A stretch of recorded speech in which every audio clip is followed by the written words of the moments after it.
Dear friends, I have the pleasure and the honor to share this stage today with an international legend. And if you think that this is a compliment, let me share with you my point of view. Thomas is worldwide and known as a very good advertiser, a talented copywriter, a marketing activist, a superb brand activist, author of 2 books only, sustainability normalizer. He is the Mr. Disruptor, and he is the Mr. Good Advertising. So, Thomas, do you think that we can disrupt by sitting on chairs? Wow. No, we can't. But it's good we have chairs that can represent people, right? That we sometimes forget that those are the people we advertise to. And one thing you didn't mention about yourself is, in fact, so I'm very honored sharing a stage with you here today as well, is that there might be a book coming. You said that, so we're going to put social pressure on you, because then there might become a book from your end as well. When I become old enough, I will be very close to you, but I'm still young. So, Thomas, why you do what you do? I think my journey started, you did sort of carve out the copywriter thing. So I came from the creative side of the advertising industry, and I worked for a number of years as a young advertising creative, founded my own agency. But the thing that sparked my change was, which might sometimes be a good thing, because not everybody gets born an activist, was we were hosting the climate summit in Copenhagen. Some of you might remember it. We had Tony Blair, Barack Obama. And as a Dane, as you might be able to hear from my accent, I had very high hopes to our elected government leaders. Obviously, you in Greece know you shouldn't have that. In Denmark, I had different expectations. So I got disappointed. So I asked myself the question at an age of 30, so many, many years ago, what can I do, in fact, with the skill set that I have? What can we do with the brands that we represent that touch billions of people's lives on a daily basis? So that was the thing that changed me and changed my direction. So this is a purpose that is constantly changing? Yeah. I think it is. I think you learn through life. I mean, we had the conversation just earlier that for me, when my second book came out, I realized a thing, because I've been such a strong advocate for corporate purpose.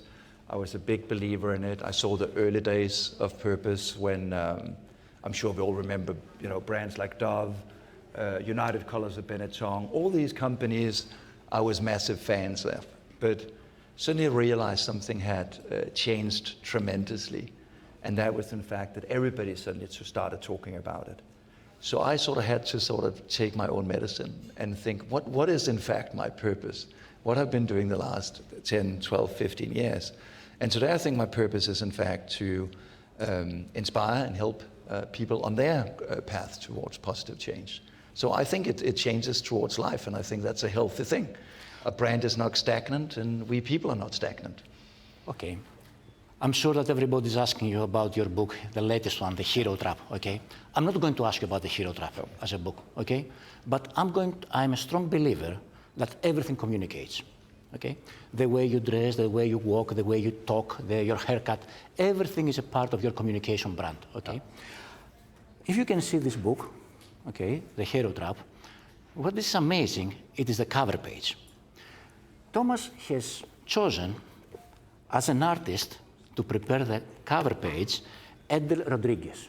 He's a very famous American artist coming from Cuba, very famous illustrator, in order to give the cover, the picture, okay, of your book, Hero Trap. So tell us why you have chosen, what's the purpose of choosing Edel Rodriguez for this cover page? I was incredibly lucky to meet Edel by coincidence years ago at a conference where we both spoke.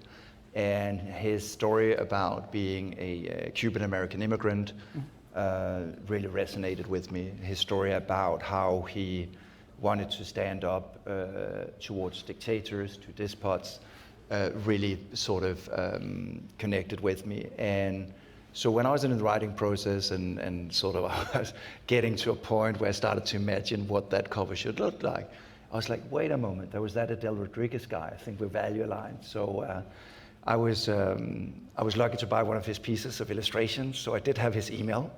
So it's on purpose. Exactly.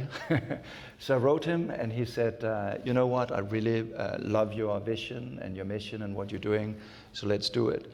But then I also gave him another challenge, because a key thing that I think all of us have to realize when we talk about all these abstract terms is that change is difficult. So I asked him to share our journey towards the cover. Mm-hmm. And so inside the book, there's all these really bad covers, these illustrations that it shouldn't be, on the way to there. It's the first time he ever done it. And he said, I'm only going to do it if you're going to share the horrendous titles of your book. And I promise you there's a lot of really bad titles, butterfly brands, and I don't know what. So he avoided the hero trap. He avoided the hero trap. So he learned by heart your book. Yes, so he did. If there is one advice that you can give us through this book, the hero trap, okay? Who is the hero? What is the trap? Yeah, I think the challenge in this space, because basically we talk about change. And the first book, as I said, was inspired by my disbelief in our elected government leaders, although we are to blame.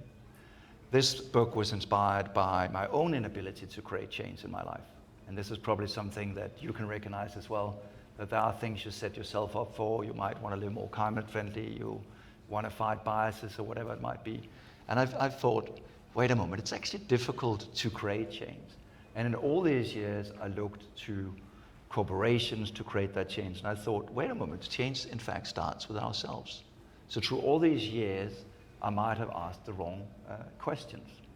So the one key question that I came up with was, in fact, what brand or leader have in fact created change in my life? So I started thinking about that. When we talk about purpose, that's going to be a key question. If we can't mention any brand or leader organization, how can that leader be purposeful? So give us a good example of purpose then. A good example of purpose. I think purpose has changed in the sense that a decade ago, purpose was far between. There was very few companies we would probably say had a burning purpose. And we didn't see it in the, we didn't see a CEO stand on stage and talk about anything else than financial figures. If we opened the commercials, it was still the good old days of talking about hygiene pads that like a whirlwind and clean shirts and whatnot. Ridiculous advertising. Ridiculous advertising, yes. Yeah. But then today, I think it's very, very, very different. I mean, we can't open our TV programs without we have CEOs who talk about the purpose, without companies talking about the purpose. So the problem is then who to believe. When everyone pretends to be the ones who are going to save us, the ones who are going to be the heroes, the ones that are going to take us through the headwinds, who to believe. And I think sometimes the interesting thing about a hero is that going through a headwind shouldn't be easy. Yeah. It's difficult to find heroes. So the way I defined and had to readjust my purpose was to say that in a world with way too many heroes, values won't cut it. Most actions won't cut it. And I say actions because we just recently saw what Patagonia did, where they basically handed away the company and to fund environmental projects. I would bet that probably 99.9% of you in this room wouldn't do it. So very few actions are bold and big enough to speak for themselves. So the thing I came to conclusion was the real leaders and the real purpose for me today is who you can help people become.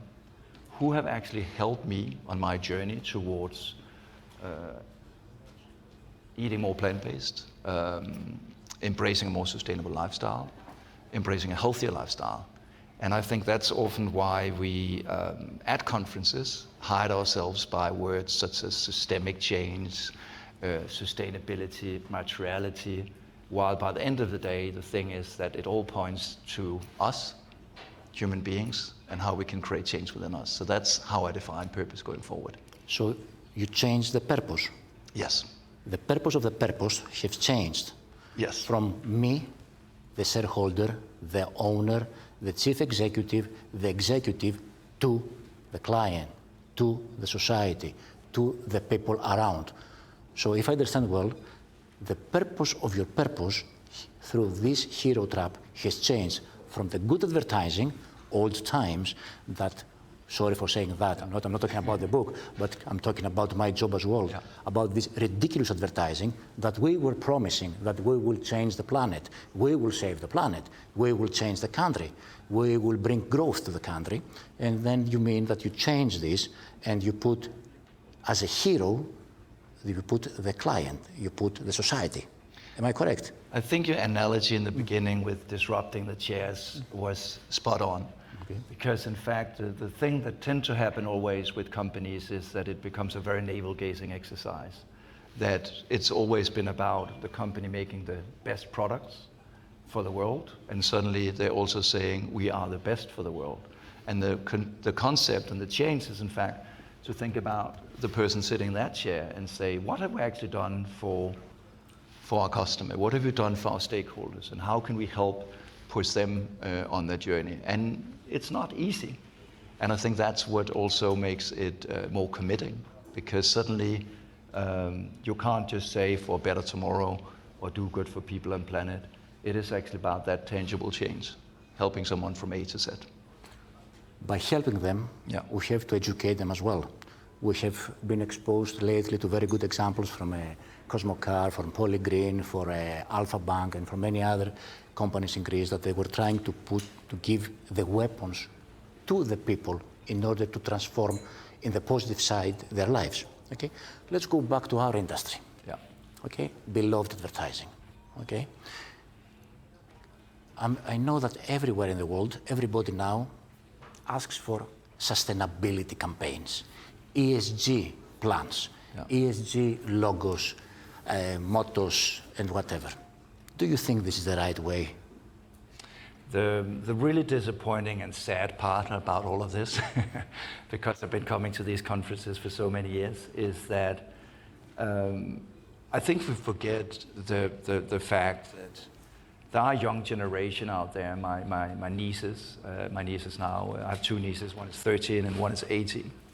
An interesting thing when I talk to these things about climate and social issues, the one thing they say is that, wait a moment, but companies are to blame for environmental degradation and social injustice. But all we hear from them is all the great stuff they're doing. So what I have seen, and I think what a lot of the surveys show at the moment, which is disappointing for all of us, is in fact that the rise of skepticism, the rise of people who don't believe in what we're doing, the rise of people who believe we only do this for profit, and that is bad for our industry, and that is bad for the wider change that needs to happen. So I think we really sort of need to rethink how we look at this, rethink how we shape our commercials. And it's in fact quite easy in the sense that there's two approaches to this. One is sort of taking a more preachy approach, and one is more taking the approach of a coach and saying, because we all need help. We are all on this journey together. And as you say, we go through life in different phases. I've had one purpose in the beginning, now I have another purpose. So I think especially in a time where there is more headwind, where there's more economic uncertainty, I think this is really a time for brands and companies to step in and actually think about how they can help us, whether it's those people who see rising energy costs, who maybe can't afford to feed their family. What is it the fact that companies can do for them? And that becomes a lot more committing. And that's what I love about this change in leadership, from more navel-gazing to actually looking at the people in the chair. Should they capitalize on your love a little bit more? If what, sorry? In your love. Yeah. Okay. We have with us today people that comes from the ECG professionals. Yeah. We have marketeers. And we have a third category that I will make the question later on, on a different perspective. So let's go to the people that are here. I know that you love what you're doing, because otherwise you're not going to be famous all over the world, okay? Your passion, dedication, knowledge, intellectual background makes you be so strong in this area, okay? You are traveling, you are meeting people, you are advising, you are coaching, you are mentoring. Okay. If you have to give an advice to the ESG people, what will be? Oh, that's tough pointing one category of people out there. I think that one of the dilemmas that I'm seeing now, I'm being a politician here, so I sort of skip. The third one. Yeah, oh, damn it, okay. This is the third one, but I will put some other category together with the politicians. Oh, good. So we will come back later on that. I will not forget it. No, I usually say that sustainability is from Venus and marketing is from Mars. And it's really about building bridge between those two disciplines. Because the problem with ESG is that they live in a world where nobody lives. Because they talk a language that nobody lives. I don't get it. Because nobody wakes up in the morning and talk about materiality or sustainability or ESG. None of us do that.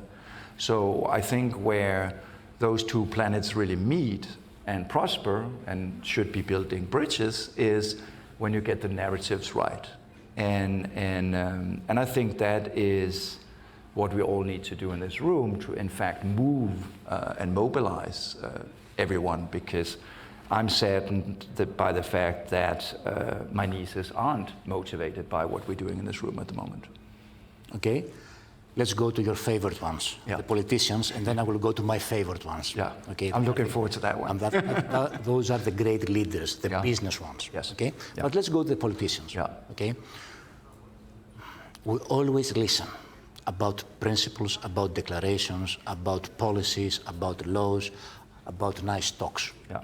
Okay, if you were sitting, if they ask your help, for example, to be on the G7 table, and say, Thomas, what should we do on G7? Oh, that's a tough question. What would I say?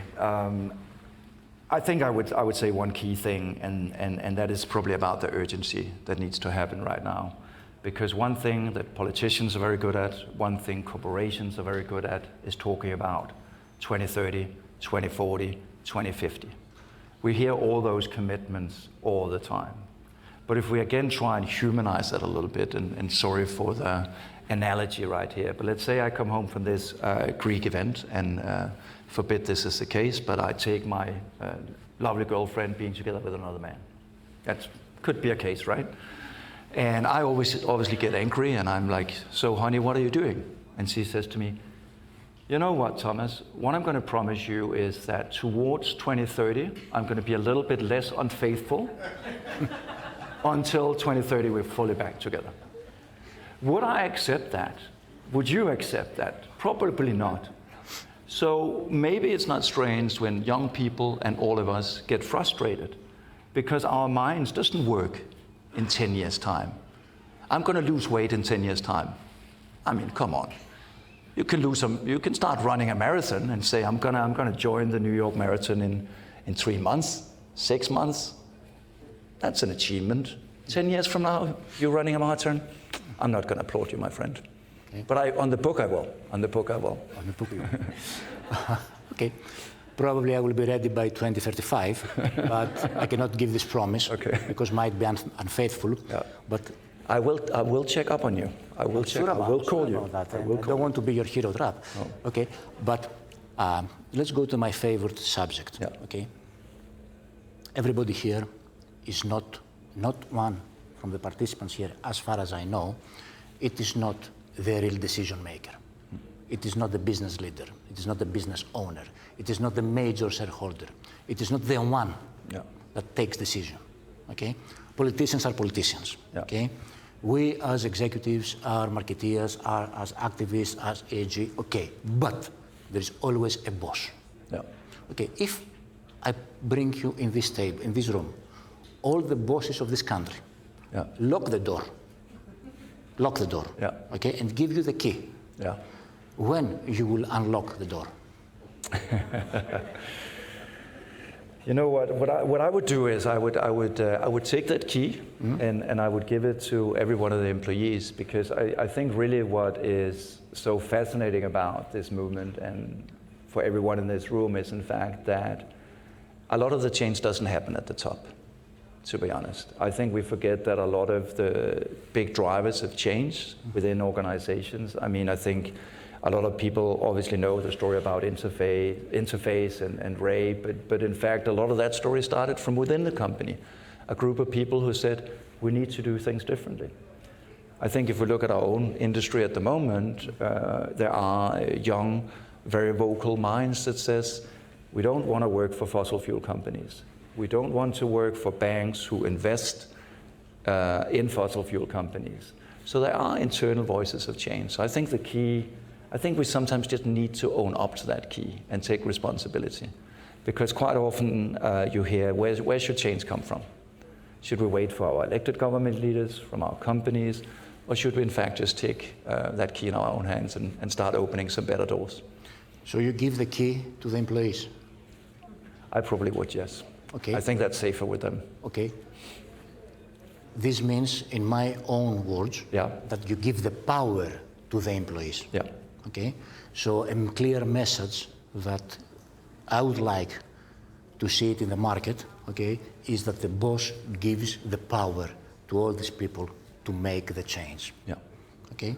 Yeah. So if you agree on that, yeah. Okay, let's suppose that we are alone. Yeah. No one is here, not even through the web. Yeah.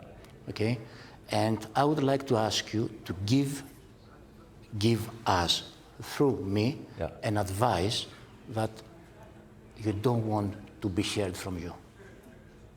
What will be that?